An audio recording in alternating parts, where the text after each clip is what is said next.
Saya melihatnya secara umumnya, melihat kembali sedikit tentang sejarah dunia, bahwa kebanyakan masalah di dunia ini itu terjadi karena adanya penjajahan di waktu-waktu lalu dan juga sampai kepada saat ini. Jadi konflik-konflik internal ataupun konflik eksternal itu terjadi karena penjajahan itu sendiri. Kita lihat dulu di Rwanda, contoh itu antara Tutsi dan Hutu, dan diantaranya di tengah-tengahnya Tua, ya, itu 3 suku yang saling bunuh secara dahsyat dan ribuan orang mati. Itu dahsyat sekali, dan itu penjajahannya Prancis, sebelumnya Inggris, tapi kemudian dua-dua bergabung, dan itu karena juga penjajahan. Artinya bahwa daerah-daerah yang sebetulnya tadinya harus dipisahkan, harus berpisah, merdeka antara suku besar yang satu dengan yang lainnya dipisahkan sejak dulu. Sebetulnya ada batasan-batasan tradisional di waktu-waktu lalu, tapi karena penjajahan membuat mereka ini batas-batas penjajahan itu melingkupi atau mencakup 2 atau 3 suku besar itu. Akhirnya mereka semua gabung jadi satu.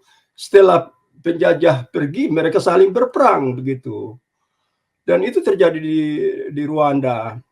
Jadi saya sangat yakin, jangan ragu, saya sangat yakin bahwa perang sipil antara sipil Papua dengan non Papua itu akan terjadi di waktu-waktu mendatang. Ini sudah ada mulai gejala-gejalanya. 10 tahun lalu ada, tapi juga sebelumnya. Semoga itu tidak terjadi, Pak Otis. Jangan disuarakan seperti itu. Itu nanti agak memicu. Jadi saya berharap semoga tidak terjadi, Pak. Semoga jangan ada perang horizontal sipil antara masyarakat asli Papua dengan yang non Papua pendatang. Jangan, Pak. Oke, kita berharap semoga tidak, ya. Tapi saya lihat indikasinya ada. Silakan beralih yang lain, Pak. Jadi bagaimana pendapat Anda tentang kebijakan-kebijakan TPNPB OPM di lapangan ini, Pak? Yang menurut hukum humaniter itu sudah mulai bertentangan. Karena orang yang sudah menyerah, tidak bersenjata, tidak berdaya, tidak melawan, tapi tetap dibantai. Ya, saya memang saya sangat berharap agar penyelesaian internal antara kelompok bersenjata di hutan itu diselesaikan secara internal, ya. Karena masalahnya yang sekarang terjadi itu bukan saja tentara dengan, maksudnya TPNPB dengan TPNPB yang sekarang saling membunuh, tapi ini terjadi juga terhadap sipil. Kalau kita lihat kemarin video-video atau foto-foto itu, mereka dua ini saling membantai di depan gereja, di antara rumah-rumah masyarakat. Itu arealnya masyarakat sipil, bukan areal berperang antara kelompok militer yang satu dengan kelompok militer yang lainnya. Itu bukan areal perang juga, tapi sekarang mereka masuk ke dalam wilayah perkampungan dan saling membunuh di situ. Jadi yang kena otomatis masyarakat sipilnya akan kena. Dan kalau masyarakat sipilnya kena dan ada yang sudah mati, yang pernah saya katakan itu, dendam itu akan tertanam di sana, dan dendam itu akan terbawa turun-temurun. Dan kalau terbawa turun-temurun, itu eskalasi di situ bukan akan semakin mengecil, bisa saja semakin besar. Dan masalahnya sekarang, kalau saya lihat seluruh media di Indonesia, media mainstream di Indonesia sekarang ini tidak lagi membicarakan soal konflik politik di Papua. Mereka sekarang hanya membicarakan soal ekonomi, sosial, budaya, lingkungan hidup, kesetaraan gender. Itu masalah-masalah, bukan masalah-masalah politik lagi. Mereka sekarang membiarkan itu. Mereka hanya mencoba untuk yang saya katakan itu, memutilasi tanah Papua menjadi 6 provinsi sekarang. Dan di sana akan konflik mulai terjadi. Itu sebulan lalu. sebulan lalu itu kelompok sipil non Papua memegang senjata-senjata tajam menyerang menyerang siapa tuh, kelompok Nafri di Jayapura pesisir itu. Nah sebelumnya itu yang tadi saya mau katakan, di Biak itu ada orang yang mati, itu diserang sama orang Makassar, 2 sudah mati di sana, mungkin lebih sebelum saya, itu 20 tahun terakhir ini terjadi. Jadi ini indikasi-indikasi bahwa sipil versus sipil itu akan bisa terjadi di Papua. Dan kalau sipil versus sipil sudah merebak, sebagaimana tadi saya bilang Tutsi lawan Hutsu dan lain-lainnya, itu yang intervensi ke Rwanda itu waktu itu kan PBB yang intervensi ke sana, dan itu bisa terjadi di Papua juga begitu. Ini masih kelompok-kelompok kecil militer lawan, tapi sekarang kita lihat korbannya kan bukan yang pegang senjata saja, ini sipil-sipil yang jadi korban. Jadi saya melihat grafiknya ya pelan-pelan menanjak. Jadi itu yang saya bilang, kalau grafiknya semakin menanjak itu ya saya pesimis begitu. Jadi menurut Anda bagaimana konflik di Papua dibiarkan oleh Indonesia juga? Coba kita lihat siapa yang sekarang membicarakan ini masalah yang sekarang terjadi di Papua. Coba lihat media-media mainstream di Jakarta. Saya monitor, tidak ada yang bicara soal itu. Sekarang hanya kita di sini yang bicara di sini di studio Kalam Kristus. Baca saja tuh di media-media mainstream Indonesia. Apakah ada sekarang? Tolong kasih tahu saya kalau ada. Tidak ada. Indonesia membiarkan kita saling membunuh, itu aja. Ini sebulan lalu itu Mahfud MD bilang begini. Saya harus baca detailnya supaya bisa jelas ya, saya jangan menambah kata begitu. Ini sejarah dibongkar habis Mahfud MD. Al Zaitun dan Panji Gumilang ternyata sengaja dibentuk pemerintah. Itu judulnya seperti itu. Dan di sana di dalam video itu Mahfud menceritakan sejarahnya bahwa Al Zaitun itu dibentuk karena dulu itu dibentuk dari negara Islam Indonesia itu, NII. Nah, untuk memecah belah NII itu, Al Zaitun harus dibentuk. Nah, apa yang sekarang terjadi di Papua, ya itu gejalanya sama saja begitu. Kira-kira siapa yang dibentuk di Papua oleh pemerintah? Ya, ada bahasa-bahasa di pinggir jalan yang saya dengar, tapi saya tidak usah bicara dulu di sini. Nanti saja. Itu urusannya Sebi Sambom dan urusannya Jeffrey Bomanak. Saya orang sipil, saya tidak mau bicara soal militer. Silakan, Tuan Bishop. Terima kasih. Terima kasih Pak Otis atas informasinya. Tuhan berkati Pak. Baik, Manishu lebih dulu masuk. Silakan Manishu, selamat malam Manishu. Shalom. Manishu, unmute. Oke. Silakan Pak. Iya, shalom, selamat malam untuk Pak Bishop dan tuan-tuan yang saya hormati. Iya, menarik yang tadi disampaikan oleh tuan-tuan, dan saya pikir Pak Bishop ini orang teologi yang paham tentang teologi dan hal-hal yang bersifat kemanusiaan. Saya mau sampaikan sedikit begini, karena tadi sudah disampaikan panjang lebar oleh Pak Goram, Nimrod Trum, dan Pak Prai. Jadi saya mau cerita begini, kita nih seperti makan buah si malakama. Sejarah masa lalu di Papua, mungkin orang-orang yang tidak hidup di Papua pada masa konflik itu mereka tidak paham. Kita hidup di kota, tapi pada masa-masa transisi dulu, saya belum lahir, saya baru besar pada masa itu, tapi ada kejadian-kejadian lalu yang berdampak sampai hari ini dan tidak diselesaikan.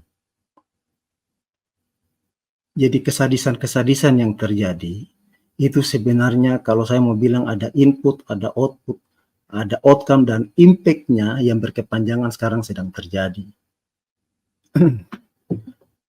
Dan impact itu yang sekarang kita sedang alami.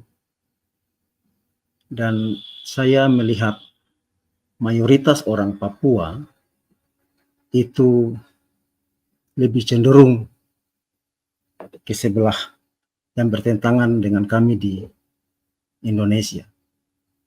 Orang Papua lebih cenderung ke TPNPB secara mayoritas. Kita ini hidup di daerah perkotaan yang aman. Kita punya emosional, temperamental kita beda dengan orang yang ada di daerah konflik. Nah, makanya ketika saudara-saudara kita, menurut saya informasi di media massa itu sudah cukup banyak.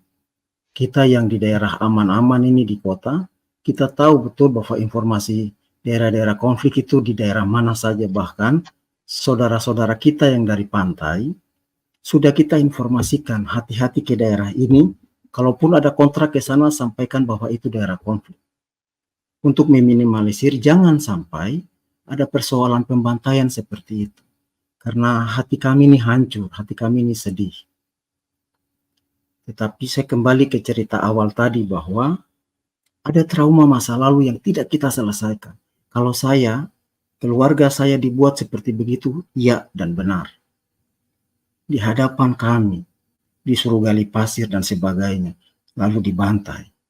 Itu peristiwa yang terjadi. Dan kami ini bertahun-tahun menyimpan itu. Nah, orang tua kami mengajarkan kami untuk mengampuni. Mengampuni dan mengampuni. Sehingga persoalan itu kita lupakan. Kita berusaha untuk melupakan masa lalu dengan mengampuni dan mengampuni. Dan akhirnya semuanya bisa selesai. Tapi beda kondisi kita dengan yang berada di daerah konflik. Mereka juga harus mempertahankan apa yang menjadi haknya mereka, tapi bagian yang berbeda mereka tidak dihargai. Memang miris. Ada beberapa catatan yang saya tadi lihat, tetapi saya pikir intinya pemerintah negara kita harus bicara. Walaupun mereka tidak dihargai, tapi mereka sekarang jadi mayoritas. Jadi harus ada pembicaraan dua belah pihak. Entah mau pakai pihak ketiga atau apapun itu. Demi kemanusiaan, hal ini harus dilakukan. Jika tidak, yang tadi disampaikan oleh saudara-saudara kita bahwa dari gunung dia akan merambat ke daerah yang sampai ke pinggiran, tapi itu hanya masalah waktu. Kita tidak bisa anggap ini hal biasa-biasa, tetapi mari ada solusi-solusi yang bisa ditempuh demi kemanusiaan. Saya tidak bicara ideologi atau negara merdeka dan sebagainya, tapi harus ada pembicaraan-pembicaraan demi kemanusiaan. Saya pikir Pak Bishop lebih paham, karena dalam sisi gereja, Tuhan tidak mengizinkan kekerasan, apalagi mengorbankan orang lain. Tapi dalam hal bernegara, negara kita juga harus duduk untuk bicara sehingga tidak ada konflik yang berkepanjangan di atas tanah Papua. Mungkin itu saja Pak Bishop. Hormat dan terima kasih banyak. Tuhan berkati kita semua. Shalom. Terima kasih Pak Manisus. Saya setuju. Pak Manisus, saya setuju. Terima kasih. Saya setelah beberapa kasus terakhir ini saya lihat, saya betul-betul kecewa kepada Pak Jokowi. Kenapa? Karena terakhir Pak Jokowi setelah pulang dari Papua mengatakan dengan begitu percaya dirinya, 99% di Papua aman-aman saja, tidak ada masalah. Cuma 1% saja, itu pun di daerah-daerah pegunungan. Ini yang membuat saya kecewa sama pernyataan beliau yang hanya mendengar bisikan manis dari orang-orang yang punya kepentingan politik, politik kerusuhan, politik perang, bahkan kalau benar yang saya sering dengar bahwa kekacauan, kerusuhan, perang di Papua itu sengaja dipertahankan sebagai proyek bisnis ya orang-orang yang berkuasa, bisnis, para pejabat, tapi mempermainkan nyawa manusia.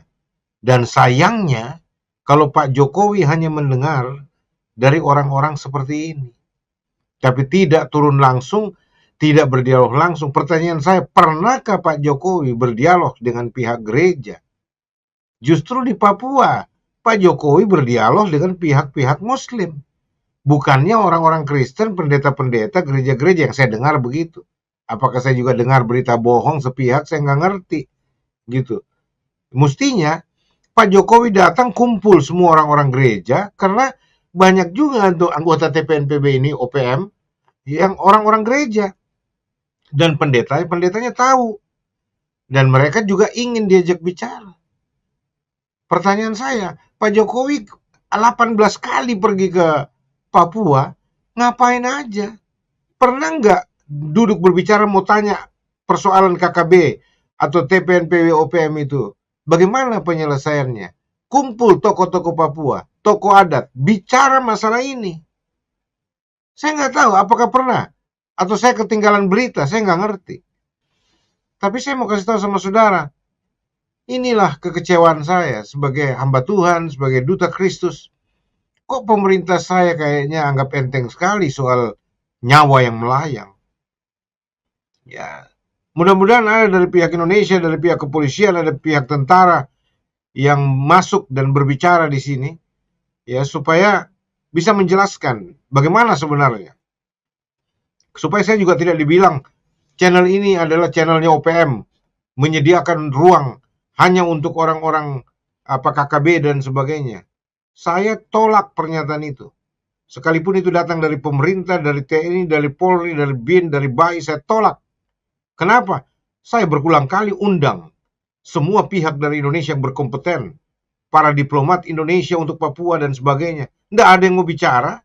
Ada satu dua kayak Pak Soleman Ponto, Ibu Koni. Tapi yang lain lebih pilih diam, aman dan sebagainya. Saya nggak ngerti apa maksudnya. Atau sengaja melakukan pembiaran. Ya, jujur saya marah. Karena apa? Saya tidak rela satu nyawa pun dikorbankan. Baik dari nyawa orang-orang Papua maupun dari TNI Polri, dari TPNPB. Saya berharap tanah Papua jangan dicemarkan, dikotori dengan pertumpahan darah terus-menerus. Nanti jadi tanah terkutuk itu Papua. Padahal itu tanah yang diberkati Tuhan. Baik, saya lanjut dulu sebentar, Pak. Yang duluan dulu ini dari tadi menunggu Pak Boy. Pak Boy, silakan Pak Boy. Besok minta maaf, saya siapa saja. Itu Bapak Yakob Rai. Selamat malam Bapak. Oh iya Pak Mesak, Pak Mesak. Ya, orang tuanya Pak ini oke. Oh iya. Maaf, ini Pak Mesak dengan saya. Yang tadi yang bicara itu Pak Lewis Rai. Ini Pak Mesak. Iya. Sorry. Hampir sama. Ya, terima kasih Pak Mesak. Hormat. Selamat malam Bapak. Ya, selamat malam. Terima kasih. Selamat malam. Oke, Pak Nimrod koma dulu. Nanti sebentar ada waktu kita bisa lanjut ya. Pak Lewis koma dulu sebentar. Ini teman dari tadi sudah tunggu 2 orang ini. Jadi mesti kasih bicara. Oke, Pak Boy Sianturi, selamat malam. Silakan Pak Boy. Shalom. Selamat malam Pak Bishop. Malam Bapak. Semoga Tuhan Yesus selalu memberkati Pak Bishop. Sehingga para dokter berjalan terus. Selamat malam juga untuk Bapak Jepri Bomanak. Semoga selalu sehat. Bapak-bapak semua, Bapak Otis dan Bapak Heng Rumbewas. Selamat malam juga untuk kita semua. Tuhan Yesus memberkati kita semua. Amin. Jadi mengenai tema di sini, kalau saya melihat, saya yakin dan percaya OPM, TPNPB punya SOP. Punya SOP, berarti kalau seperti yang disampaikan tadi sama Pak Ebi Sambom itu sudah di luar daripada SOP itu pastinya itu. Karena selalu mengaitkan dengan masa lalu. Ini kalau saya mengikuti dari paradok pertama sampai hari ini, saya yakin kita semua sepakat untuk melakukan perang dengan bermartabat. Itu saya yakin itu. Nah, jadi di sini ada kesalahan SOP. Nah, yang saya sarankan untuk di OPM TPNPB mungkin ya kalau nggak setiap hari atau 1 kali 2 hari SOP ini agar dibacakan lagi pada saat-saat ada kumpul-kumpul, saat upacara atau apa, sebelum melakukan kegiatan itu diingatkan lagi mengenai SOP ini supaya tidak keliru lagi ke depannya. Mungkin dari satu sisi saya juga tidak menyalahkan daripada Pak Sebi Sambom karena situasi mungkin sudah serba sulit sehingga terjadi begitu, emosi juga jadi tinggi. Mungkin ya Pak Sebi Sambom itu harus banyak belajar sama Pak Jeffrey. Dia bisa menguasai emosinya, jadi pada saat bicara di depan forum kayak begini bisa tertata dengan baik. Apalagi selaku juru bicara ya, juru bicara itu adalah kepanjangan tangan dari elit-elit di TPNPB. Itu mengenai yang pertama. Terus yang kedua, seperti yang disampaikan Pak Jeffrey Bomanet tadi, banyak masuk WTS, itu betul Pak. Karena saya pada saat bekerja, saya pernah menjadi keamanan untuk mengendalikan penambang-penambang ilegal. Itu kan banyak juga yang masuk di situ. Mengenai pekerja-pekerja penambang tradisional ini, pasti ada yang mengkoordinir, ada pemodalnya itu ada. Saya yakin dan percaya itu. Karena saya mengalami juga, nah mereka memang dari satu sisi dia tidak bisa dipersalahkan, dia mencari nafkah. Nafkahnya cari dan mungkin ketemulah di Papua mungkin kan. Nah, dia sebetulnya sudah tahu dia sebetulnya bahwa itu area terlarang, area berbahaya. Tapi karena tuntutan perut mungkin atau apa, mungkin akhirnya dia juga nekat masuk ke sana untuk bekerja di sana secara tradisional, tetapi akhirnya tertangkap sama TPNPB. Nah, tapi pada saat dulu saya bekerja menjaga keamanan tambang ilegal, itu ada SOP-nya begini.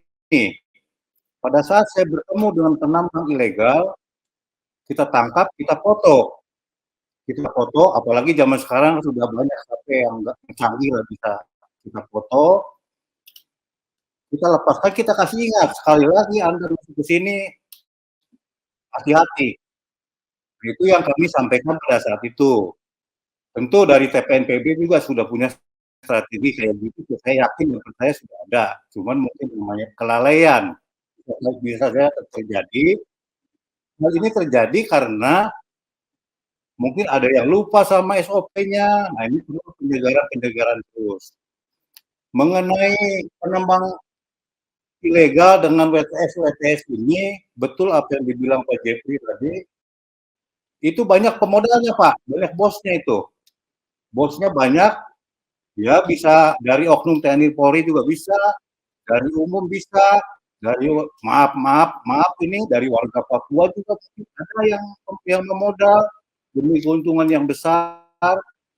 Nah ini harusnya kan semua penduduk yang masuk di area-area berbahaya kan TNI Polri sudah tahu itu. Berarti siapapun yang masuk harus sepengetahuan TNI Polri.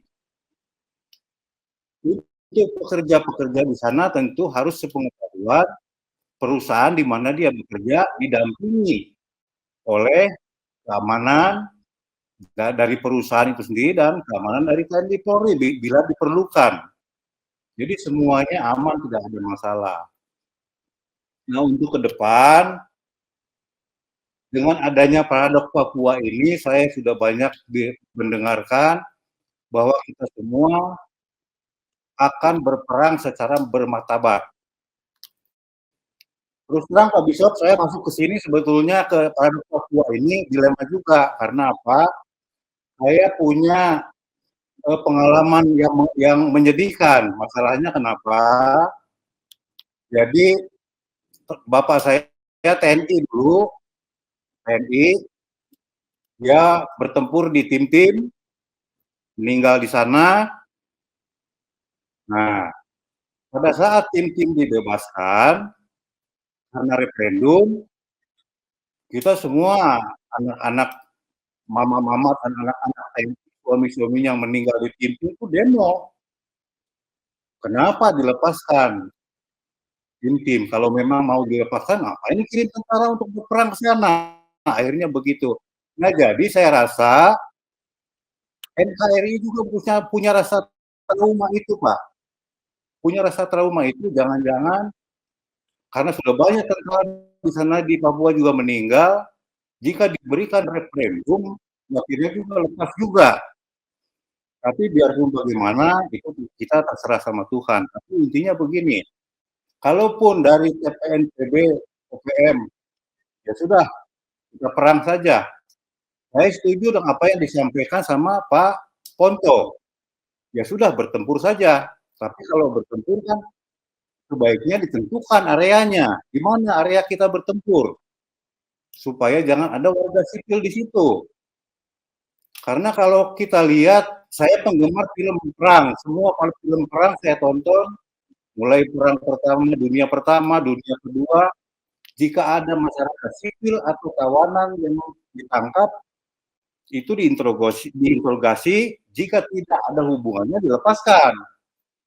Nah, jika ada hubungannya mata-mata atau apapun itu ya silakan diproses lanjut begitu ya.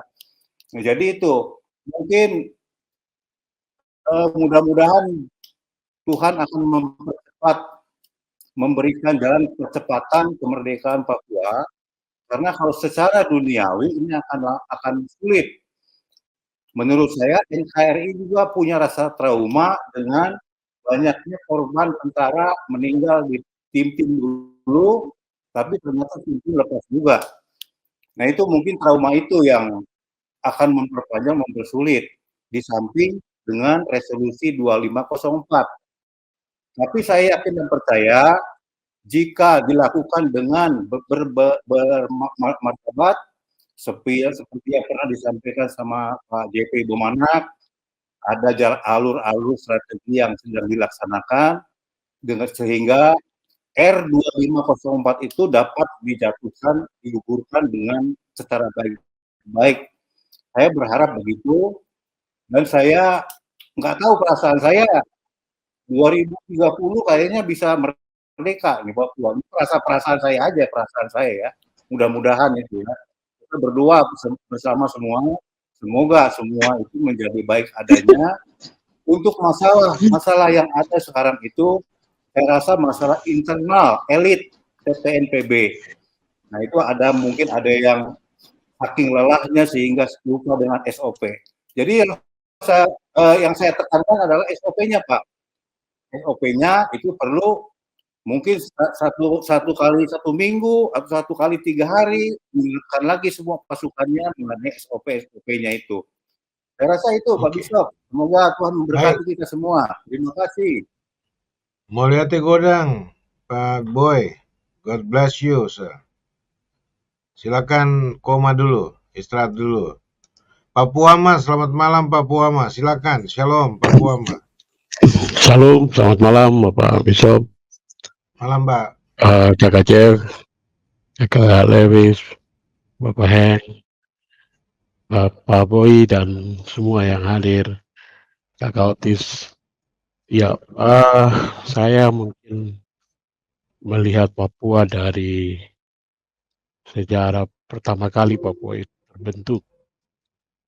Dalam sejarah geologi, Papua itu bagian dari dasar laut yang akibat tumbukan lempeng Samudra Pasifik, benua Australia mengangkat pulau ini, dan pulau ini terbentuk.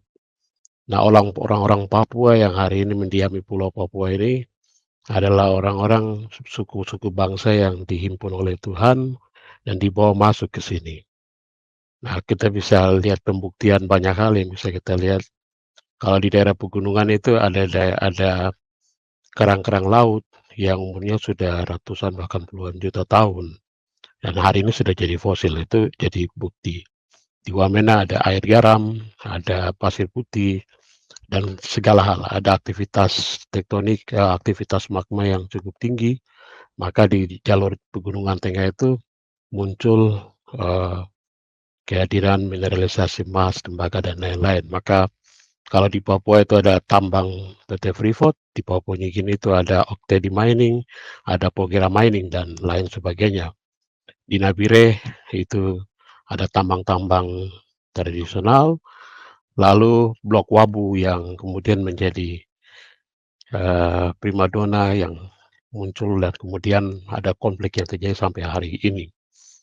Lalu dalam perjalanan orang Papua hidup dalam suasana yang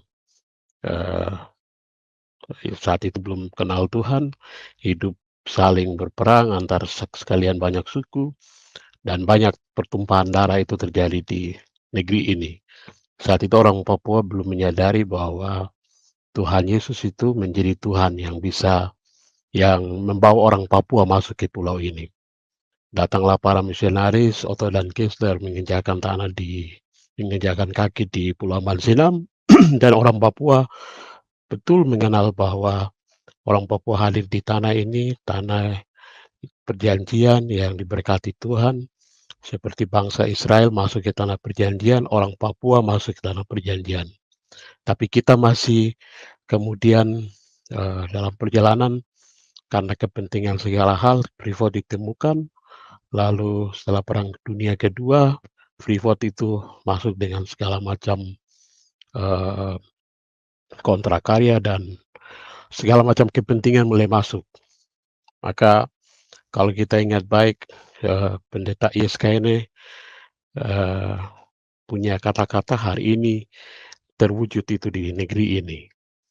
Bahwa beliau pulang dan menyesal karena segala kepentingan politik akan ada di sini. Dan hari ini terbukti bahwa kemarin masalah Aris Ashar dan Fathia itu sudah bisa menggambarkan dan itu membongkar bahwa Papua itu menjadi nona cantik dan nona manis yang lagi digirogoti oleh siapa saja yang masuk. Ya, dan itu terus terjadi. Tapi menurut ISK ini beliau sampaikan bahwa itu bukan kehendak Tuhan, tapi itu kehendak manusia. Maka pikiran saya adalah ini kakak Jeff ada di sini, kakak Lewis ada di negeri untuk berdiplomasi, di luar negeri untuk berdiplomasi. Kita perlu kembali dan berlutut pada Tuhan, cari Tuhan Yesus. Hanya Tuhan Yesus yang bisa selesaikan masalah Papua. Sekian tahun, sekian banyak orang meninggal di negeri ini. Tapi kita selama ini mengandalkan pikiran manusia, kemampuan manusia. ULMP kemarin kemudian tidak berhasil di MSG karena memang diplomasi Indonesia yang luar biasa. Tiba-tiba sekian tahun yang tidak ada program kerjasama antara Vanuatu dengan Indonesia tiba-tiba dibangun bulan Juni. Di Kepulauan Salomon dibangun stadion mega yang tidak pernah ada dalam sejarah Indonesia, tapi itu berhasil. Dan ini semua pikiran yang manusia buat, yang bukan pikiran Tuhan. Maka satu terakhir saja, kita perlu kembali kepada Tuhan. Kenapa Tuhan mengantar kami orang Papua masuk ke tanah ini? Tuhan mau buat apa untuk kami orang Papua? Jadi kalau hari ini kita masih ragu-ragu dengan Tuhan Yesus, sampai kapanpun Papua tidak akan merdeka. Hanya Tuhan Yesus yang mampu membebaskan orang Papua karena Dia yang bawa kita masuk ke pulau ini. Pulau yang sangat kaya seperti bangsa Israel masuk ke tanah perjanjian.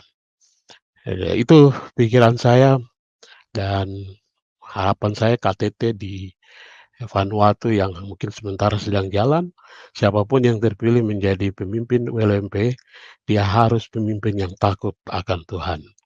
Dan kolaborasi ini mungkin perlu konsolidasi bapak-bapak di kakak Jeff dorang di OPM, di ULMP harus satu barisan. Dan bila perlu kita hari ini kita punya tugas, kita demo surga.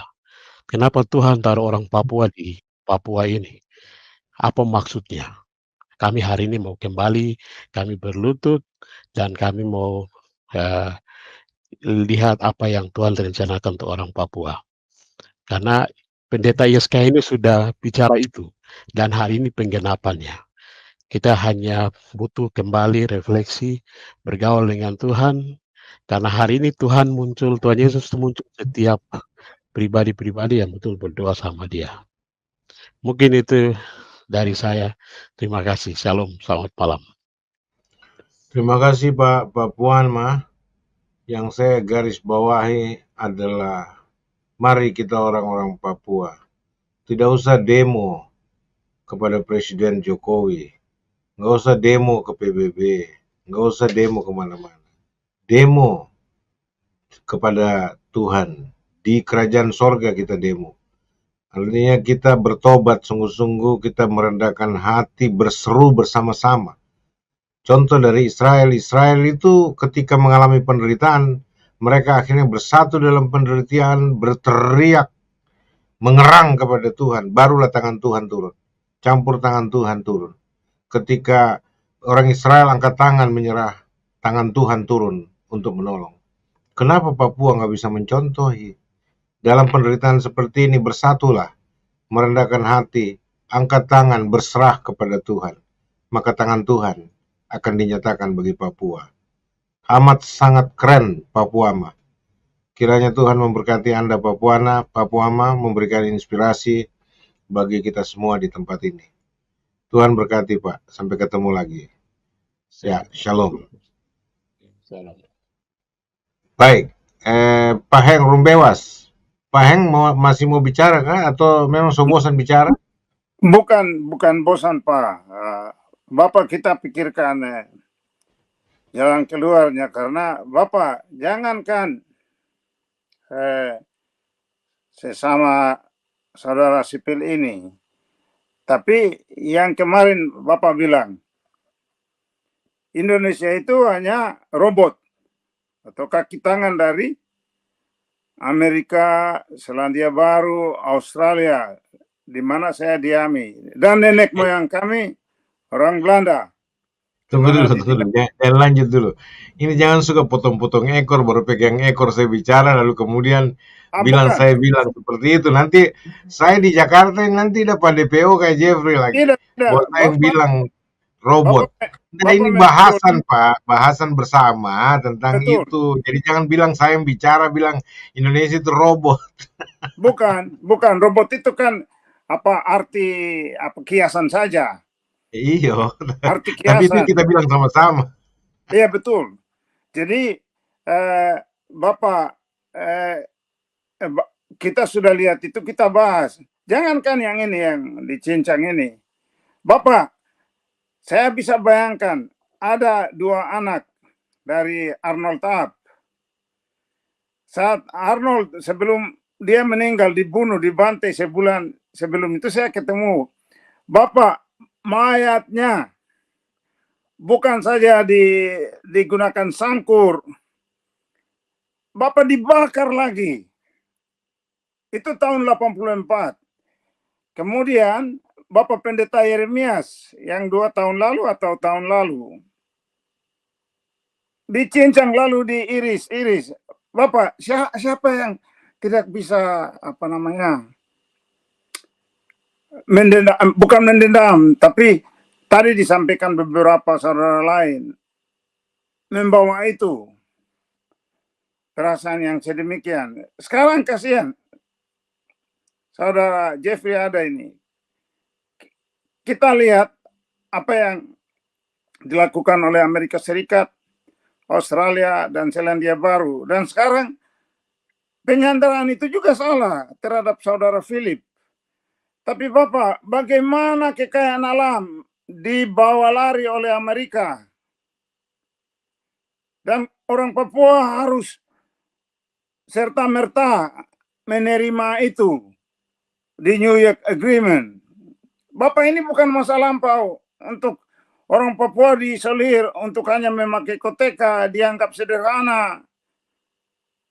Lalu harus menerima di setiap Pacific Forum Indonesia dengan Australia membiarkan pemerintah Indonesia melakukan kami dengan membantu persenjataan dan kerjasama ekonomi yang begitu kuat.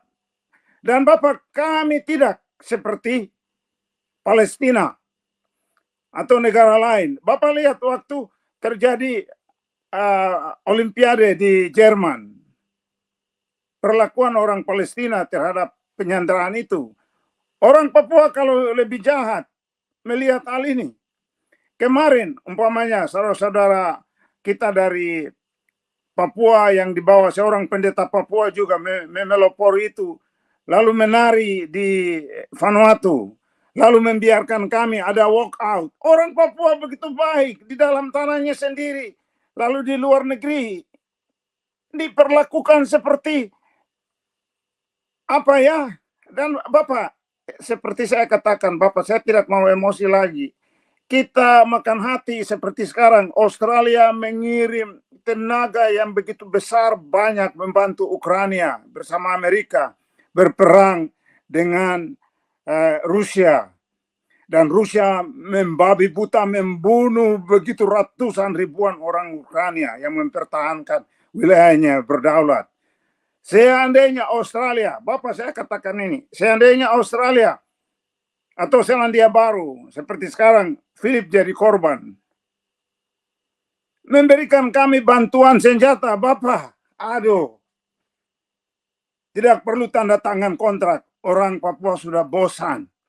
Bukannya membenci saudara-saudara kita di Indonesia, tapi pemerintah Indonesia secara ilegal menggunakan invasi Trikora dan mengambil alih tanah itu. Dan kami harus mengambil alih itu dengan cara yang serupa, karena tidak ada di dunia ini yang menyayangi kami, termasuk nenek moyang kami orang Belanda yang melupakan kami.